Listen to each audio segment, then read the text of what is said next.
The first time I met Taylor was on a beach when I went with my parents. The area of the beach we used frequently was secluded since people didn't normally go there, and it was my mom's ideas to go there for most of our weekends. Away from the people and noises of the city, just listening to the winds and birds was nice, and I loved going there. There were a few old caves around the sea, but I never dared to go inside. You never know what kind of animal might be living there. But one day when I was walking around the beach, I strayed a little too far from my family. And that's when, just by chance, I came across another family, a couple and their son, who seemed around the same age as me. He was playing alone in the sand making castles, and when he noticed me standing, he made a confused expression, which made me feel like I wasn't supposed to be there. Just as I was about to leave with hesitation, he approached me and asked my name. I told him that my name was Robert, and I came here with my family. Upon hearing that, he smiled at me and introduced himself as Taylor. He then asked me if I wanted to play with him, to which I responded with a simple no, saying it was almost time to leave and my family would be worried if I were to be late. Judging by his appearance, one would say he had grown up in the woods, but despite that, he seemed like a nice kid, and looking at how he was playing alone in the sand, I would say he was lonely. I went back to where my parents were, and since it was almost sundown, we got in the car and headed back home. A few days went by, and as spring break was approaching, we didn't get the time to go to the beach anymore, so we decided to visit during the break. Mom and Dad got busy with their non-ending work, and me and my sister with our school and friends. A day after spring break was to start, I met up with my friends in a gaming cafe, and we discussed what we were going to do for spring break. Just when I was leaving after saying goodbye to the boys, I saw Justin. He was walking across the street, hand in hand with his mother, and judging by his pale face and his constant coughing, he looked pretty sick. There was a flu spreading around that time, so I figured he might be under the influence of that flu or something. I did think of approaching him to ask if he was doing okay, but then I hesitated. I didn't know if he was contagious, and since I didn't want to get sick right before spring break, I went on my way. On the third day of our break, Emily and I insisted our parents take us to the beach since we had been eagerly talking about doing a treasure hunt and couldn't wait any longer. It was decided that we would go to the beach the next day, so we started prepping for the treasure hunt. There was an old metal detector lying in the garage, so we sneaked it into the Jeep, knowing too well that Dad would not be happy about it if he were here to find out about it. After one last quick scan to see if we hit it well, we went back to our room. Luckily, he didn't notice it when loading our other stuff in the next morning, and it came as a huge relief for us. We all went inside to take our seats, and he began a 2+ hour drive. He finally pulled into the area of the beach, which was by this time way too familiar to us. My sister and I rushed out, started jumping and playing around the beach. After everyone settled to have fun, Emily took out the metal detector, and we went to the other side of the beach to start our treasure hunt. It was the same area that was surrounded by the old caves, so I was feeling a bit scared. But looking how bravely my sister was moving forward, I decided to put on a straight face as well. We were in the middle of the hunt when I stumbled across Justin. He didn't look sick anymore, so I asked him about it while telling him that I saw him the other day across the street. He said they were coming back from the hospital because he had a fever for a few days, but it went down last night, so he was fine now. After that, he asked if he could participate in the treasure hunt with us, to which we agreed. And since we had 3 people now, we decided to play a little game. Whoever was to find the most treasure within an hour when we would meet back here, the same spot we were standing at that moment, would be declared the winner. And since Emily was the youngest and weakest, we let her use the metal detector that she insisted on using. It didn't matter either way, looking at how that old thing was only going to drag us down. So the game began, and we all went in different directions. I got too preoccupied in the game and finding treasure, I didn't even notice that I walked inside of a cave until the darkness hit. And as I was about to turn around, I saw Justin walking inside. "Dude, what are you doing here?" I asked as he approached me. "I'm looking around the caves for treasure. Look how many of them I found." He took out a few old-looking jewelry and stones from his pocket and showed them to me. "Fine, you go ahead and look. I'm not going in there. Who knows if there's a bear or tiger inside ready to jump on us." I walked back after saying that. Although these animals were not known to live in the area, looking at how people come to enjoy this place, and some might even come here for camping, the idea of being eaten by a wild animal was not my ideal death. Okay, don't be silly, there's nothing inside, trust me. Let's just go look in there and look together. He grabbed my hand and forced me inside, and just when the rocks on the entry collapsed, blocking it completely. As we got stuck inside with no way out, I started screaming for help and calling out my sister's name as she might be the closest one. But even after an hour or two of screaming, no one came to rescue us. I started breathing heavily with this immense amount of panic suddenly rushing into my mind. As I'd mentioned earlier, I may have masked a brave face in front of my sister, but the fact was that I was constantly easily scared of little things than her. As I was filled with fear in the darkness of the cave with a silent Justin behind my back, I tried a feeble attempt to pull away a few rocks from the blocked entrance, but it was no use. I couldn't even see my own hands in this pitch-dark cave, let alone the difference between small and big rocks. So I palpitated this ground with my hands to find an area to sit. Nothing out of the ordinary happened after that, except for the fact that the two of us were stuck inside a dark cave without a plenty amount of water and food. I did have 2 bottles in my backpack along with a few packets of chips, but I didn't want to share them with Justin. I wasn't sure how long we would be stuck there. The strange thing among all of this that I haven't heard him speak ever since the boulders collapsed on the entrance. I couldn't even tell where he was. But just as I couldn't see him, I was sure he couldn't either. I did try a few times calling out to him though, but there was no response from his side. I don't know how many hours or days passed, but I started to feel dizzy from starvation now. One of those water bottles was already empty, looking at how I kept sneaking a few sips without making any sound. There was still nothing from Justin, except for a few groaning sounds once in a while coming from a distance. I couldn't remember by now where he was standing when we first got stuck, nor did I care. The only thing that came to mind was of a hunger and how to survive this adversity. More time passed. I don't know, a month or more. My chips packet was empty now. The only remaining water bottle was more than half empty. I had started to take sips only when the thirst was unquenchable, and the lack of food was making me lose strength in my body. Even moving would require energy, so I wasn't doing that either. The fact that I was still alive was more like a miracle to me, but hallucinations had already started a few days ago, and my memories started to get foggy. The last thing I remember was someone attacking me, possibly Justin. He did try to bite me on my neck and other places, but I didn't hear anything besides a grunting sound. I'm sure it wasn't an animal, because when I grabbed him I could tell it was human, but I don't remember much after that since I don't have any recollection after that. As time passed, my body started to decline, and just when I gave up thinking I won't be able to survive any longer, a sudden blinding light hit my eyes. I brought myself to look in the direction and saw a few men clearing the rocks and entering the cave. Mine and Justin's parents were behind them, and the moment they saw me, they ran crying towards me, while Justin's parents desperately looked around to see their son, who was nowhere to be seen. After searching for him throughout the cave, they found a few animals and human skulls and bones, but Justin wasn't there. I don't remember him ever speaking during that time frame, so I figured he must have escaped somehow before the entrance got blocked. I was taken to the emergency room and was admitted there for a few days, but after I got discharged from the hospital, my health started to decline at a rapid rate, and I started to have a fever along with a bone pain and threw up often.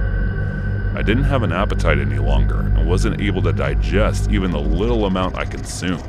I had lost more than half of my original weight and was still losing.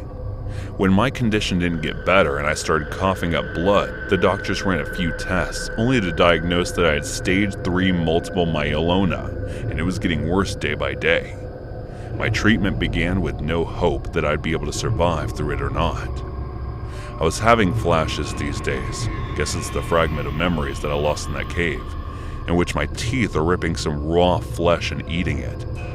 But I can't seem to remember what animal it was, because I knew for a fact that there wasn't any inside the cave. The pale, sick face of Justin I saw that day across the street was starting to resemble mine. Well, mine is getting worse day by day.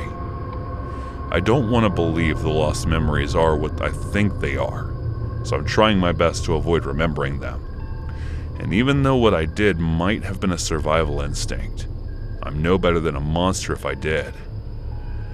Then again, I guess that must be why I'm getting my deserved punishment. Hey guys, thanks so much for all the support. If you haven't subscribed to the channel yet, please feel free to do so.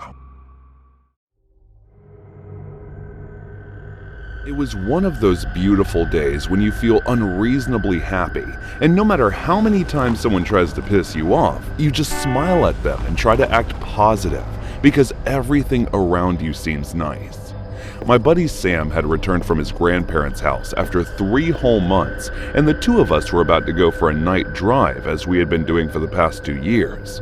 Looking at how wildly excited I was, I didn't let Matt's vexation annoy me. Doesn't matter how much of a pain in the neck he was. Matt and Sam was my dorm mates, and while Sam was my best friend, Matt on the other hand got on my nerves by always sticking his nose in our business and throwing tantrums at us every chance he got. I don't know what it was, but I was sure that there was something wrong with his brain since he used to pull some sick pranks on us. Well, it was mostly on Sam, but still, they were abhorrent. One time when he put a real poisonous snake under his quilt, luckily I saw its tail before Sam could sit on the bed. Otherwise, it would have bitten him, and who knows, he could have died from the poison. It seemed all too funny for Matt putting others in dangerous situations to a fault that I secretly hated him. Anyway, as I was telling you about my gratuitous happiness over the night driving, I started preparing it, and I remember clearly that I did pack 2 drive lights. The second one was for a backup, just in case the primary one got any faults. On the night arrived, the two of us headed to the sea, and after putting on our diving suits, we submerged into the sea. For those of you who have never dived underwater, trust me, the weird happy feeling of being weightless and free to explore the underwater world while always ending up discovering new things, it's absolutely astonishing. As we were exploring, Sam's dive night suddenly started fluctuating. I turned toward him to see him telling me through sign language that he needed the backup light since he didn't bring one. So we went to the surface to bring the light from our truck, and while Sam stayed in the water, I went to pick up the dive light. But to my surprise, my bag was missing, and I was trying to look through the truck to find it. I heard Sam's blood-curdling scream. I turned around to see he wasn't there. I flashed the light to see if he was around there somewhere, but there was no sign of him. Thinking it must be a prank, I started calling out his name, but no response. I thought he might have been underwater and hiding from me. "Sam, where are you? This isn't funny, man. I'm counting to 10 and leave if you still don't come out." I started counting slowly after saying that, but even after the last digit ended, he didn't appear. I dived back and I started looking for him, and still I couldn't find him anywhere. My heart started thumping loud frantically with worry, as he had seen no one else at the dock besides ourselves. When he still didn't come out even after an hour went by, worry turned into fear of terror. I had no idea what might have happened to him. As I sat there on the dock looking at the sea, hoping for him to come out, I saw part of the water turning bright red. It was as if my breath got stuck in my throat, and as I looked at it terror-stricken, Sam's body surfaced on the water floating. A scream escaped my throat and echoed in the area of the nightmarish scene. I couldn't stand it any longer and started running, but that was when I remembered I had to report this. I dialed 911 with shaking hands and informed them about the situation as I ran to the dorm. When I reached my room, I found my bag on the bed, which was strange because I clearly remembered putting it in the truck.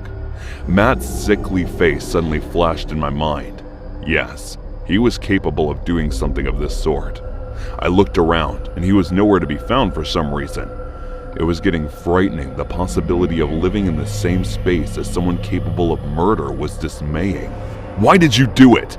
I leaped on him as soon as I saw him walking through the door. Even if he was a killer, I was sure he wouldn't do anything inside the dorm, looking at how there were so many people living there. "What are you talking about? Get off me," he said as he threw me off.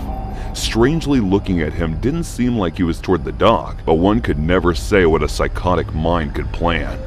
"I know it was you who killed Sam." He looked at me with a shocked expression, as if he really had no idea that Sam had died. It almost seemed as if he wasn't the one who killed him. "Sam is dead?" he muttered under his breath. I was confused, because even though it did look like he was shocked by the news, he didn't seem sad. Instead, he looked happy. I started to have an upsetting feeling in my stomach, and my feet started to retreat on their own as he looked at me with a devilish grin on his face. It's still sad that I wasn't the one to do it. As he said that, my hands began trembling, which I hid behind my back, but he didn't do anything and just exited the room. I guess that he went to the crime scene to look at Sam's dead body. As he vanished after my eyes, my legs gave out as if they had been waiting for him to leave, and I fell to the floor, tears streaming down my cheeks as I continued looking in the direction of the door. The killer was never found, and no one has any idea what happened to Sam that night, since the police weren't able to find anything either. I moved dorms to avoid any possible encounter with Matt. He hasn't made any movement to harm me as well, and nor did anyone else try to kill me, but still, I'm scared to go on dives now. The scene of the water turning crimson red and Sam's body surfacing still haunts me to this very day. Back in 2018, a couple of my frat brothers and I were partying down in Panama City over spring break. I was a sophomore at the time, and I'd already gotten all my initial spring break excitement out of my way the previous year, so myself and my frat bros are mostly just taking it easy. Still partying, sure, but just not nearly as wild or dumb as our first year. Thing is, we can blatantly spot all the freshmen, and it was pretty cringe thinking that was what we looked like just the previous year. Those freshmen became the bane of our lives at some points, showing up and puking right as we're parlaying our way into hanging out with a bunch of hotties, generally making idiots of themselves and causing a bunch of nonsense drama. So at one point, we hook up with these girls from Tennessee who say they're going on a booze cruise, and we managed to secure ourselves some invites. It was pretty dope for a while. The music was good, no one was asking for IDs while handing out the beer bottles, and after a while, we all started jumping into the water for a swim. Granted, I know that drinking and swimming is a really dumb thing to do, but I'm pretty sure it was only confident swimmers that decided to get in, and besides, the whole drinking and swimming thing wasn't even the danger. Because in the distance, we can see these jet skis approaching, and as they pull up, we can basically tell that these kids are either straight freshmen or just incredibly dumb. They're asking to party with us, but the boat is at capacity, and then they ask for some beers and they're turned down. They seem to take this on the chin at first, but after a while they start turning nasty, hurling insults, revving their jet skis past us. It gets to the point that they're like swooping past us, getting closer and closer to the people swimming in the water.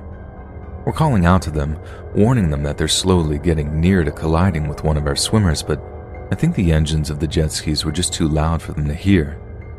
It gets to the point where people are climbing back onto the boat because they just don't feel safe, and the captain is talking about calling the cops on these guys because they're obviously drunk and just came out to cause trouble. Then there's literally only one more person in the water, when one of these absolute idiots on the jet skis makes one last pass, super fast and super close to the boat. You heard the impact of his jet ski smashing into the girl when he hit her, like this big, hollow dumph noise, and the screaming started. This kid is panicking, and he's revving his engine trying to turn away from the boat he only barely avoided colliding with. Then one of his revs catches something in the water. There's this horrible mechanical crunching sound, and then the water around his back end just starts turning red.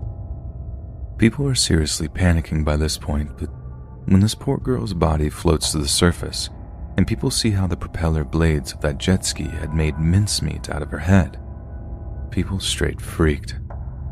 If I thought the screams were bad before, these new screams made the others sound like a choir of angels. Even the guys joined in, just absolutely horrified by what they saw. People are running to the other side of the boat to puke. One of the girl's friends is just absolutely inconsolable, wailing like a banshee while the people around her just don't know what to do.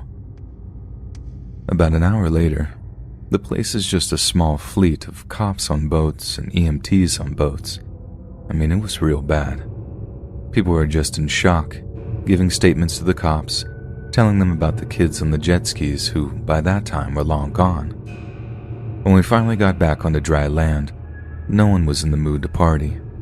We just found a senior that could buy us some beers, then just sat there in one of our hotel rooms, trying to process what we'd just been witness to. One of my brothers said that he's been flirting with her like minutes before everyone decided to jump in the water. About a half hour later, she was dead, and she died in one of the most horrific ways imaginable. We managed one more day down in Panama City before we decided to throw in the towel and drive back to Tuscaloosa. I remember hearing that Tory Lanez song that mentions jet skis in a bar the next day and thinking it was like a sick cosmic joke. And that's when you know you just need to go home. But yeah, be safe on the water, people. It ain't no joke out there. Before I even get to my story, I want to emphasize the point of me writing this. There was more than enough blame for what happened to go around for all of us. The decision was ours to cut corners. Trusting our mother's home to a stranger was stupid. No one denies that. However, the events that unfolded as a result were 100% not our fault. We did everything society tells us to do. The police were called, and their job was to protect my sister. They failed in their job. This is on their hands. My number one aim is to impress upon you to know that it's important to fully vet any individual before allowing them to access your home. The following story is written to drive home this very important point. At the end of 2019, just before Christmas in fact, my mother passed away from a long-term illness. So I was already married and set up a home on my own. My mother left her home to my younger sister, Emily. Emily had been renting up until this time.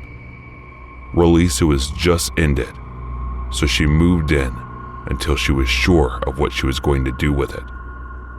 She knew she had my support. Regardless of her decision, my wife and I threw her a surprise housewarming party for her. At the party, one of Emily's coworkers gave her a kitten as a gift. She was unable to have any pets in her apartment. It was love at first sight. The weeks after the party were life as usual for all of us. Emily managed to litter train the kitten, and all was going well. Just before Valentine's Day, Emily's employer notified her of a business conference she was required to attend.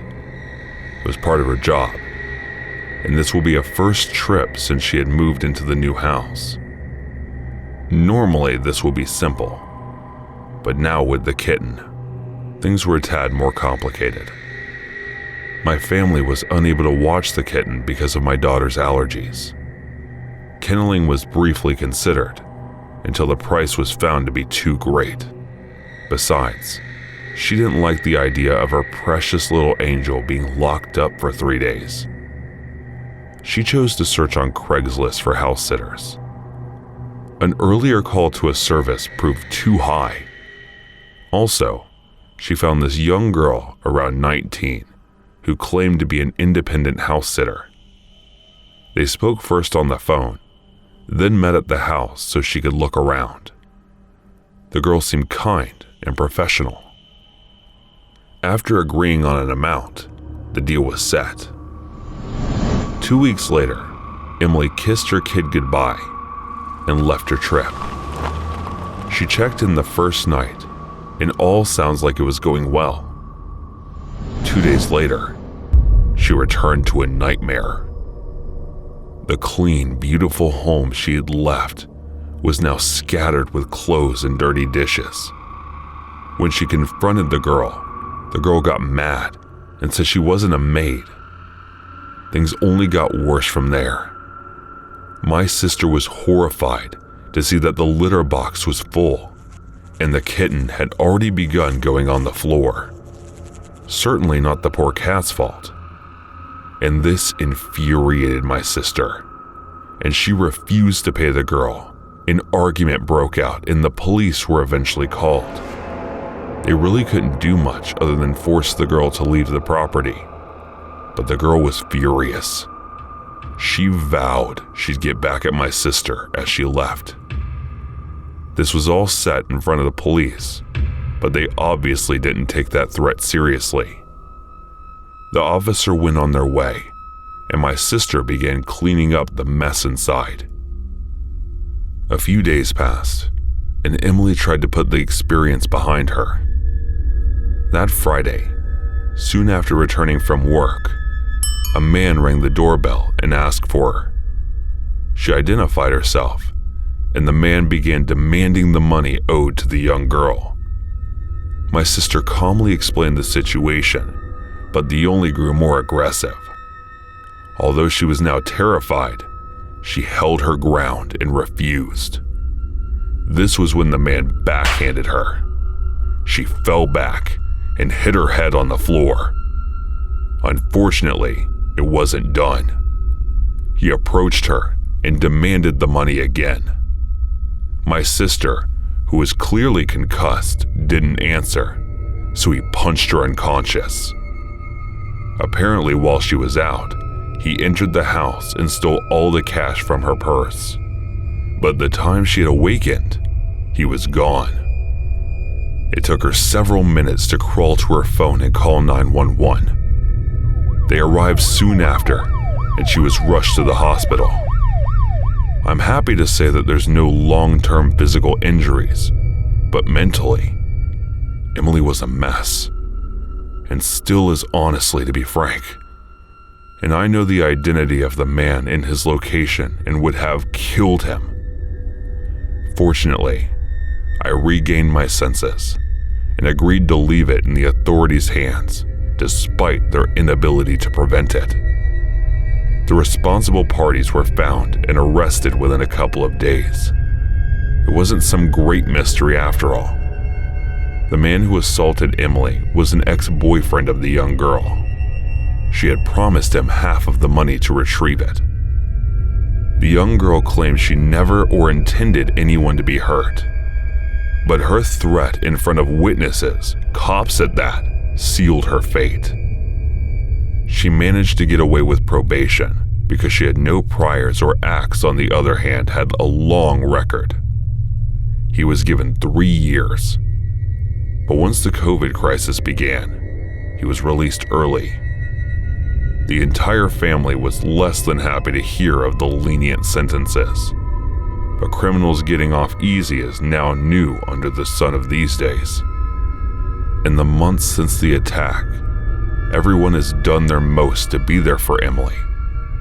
Her recovery is going well, and she seems to be responding to therapy. The lockdowns approved the blessing for her.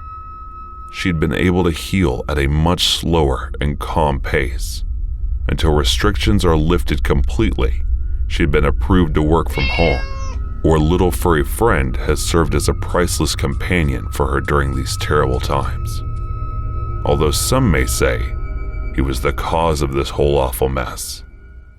Uncle glad he's been around to keep her company.